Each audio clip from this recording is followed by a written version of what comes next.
देवराजसेव्यमान पावनाद्रिपङ्कजं बालयज्ञसूत्रमिन्दुशेखरं कृपाकरं नारदादियोगिवृन्दवन्दितं दिगम्बरं काशिकापुरादिनाथकालभैरवं भजे।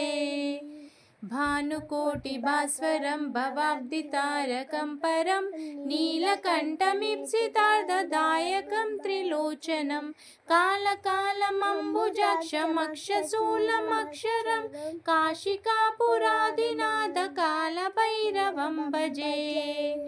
शूलटङ्कपाशदण्डपाणिमादिकारणं श्यामकायमादिदेवमक्षरं निरामयं भीमविग्रहं प्रभुं विचित्रताण्डवप्रियं काशिकापुरादिनाथकालभैरवं भजे।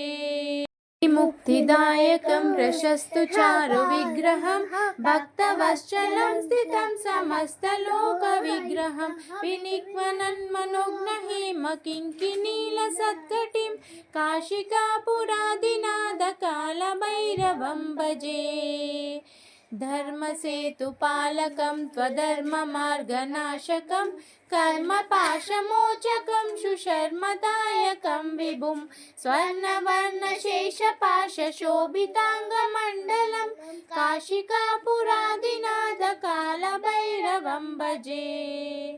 रत्नपादुकाप्रभादिरामपादयुग्मकं नित्यमद्वितीयमिष्टदैवतं निरञ्जनं मृत्युदर्पनाशनं करालद्रंशमोक्षणं काशिकापुरादिनाथकालभैरवं भजे। अट्टहासभिन्नपद्मजाण्डकोशसन्ततिं दृष्टिपातनष्टपापजालमुग्रशासनम् अष्टसिद्धिदायकं कपालमालिकाधरं काशिकापुरादिनाथकालभैरवं भजे।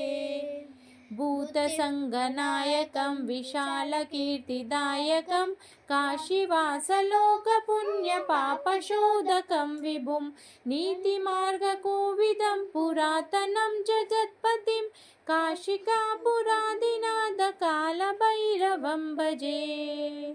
कालभैरवाष्टकं पठन्ति ये मनोहरं ज्ञानमुक्तिसाधनं विचित्रपुण्यवर्धनं शोकमोहदैन्यलोभकोपतापनाशनं ते प्रयान्ति कालभैरवाग्निसन्निधिं ध्रुवम्।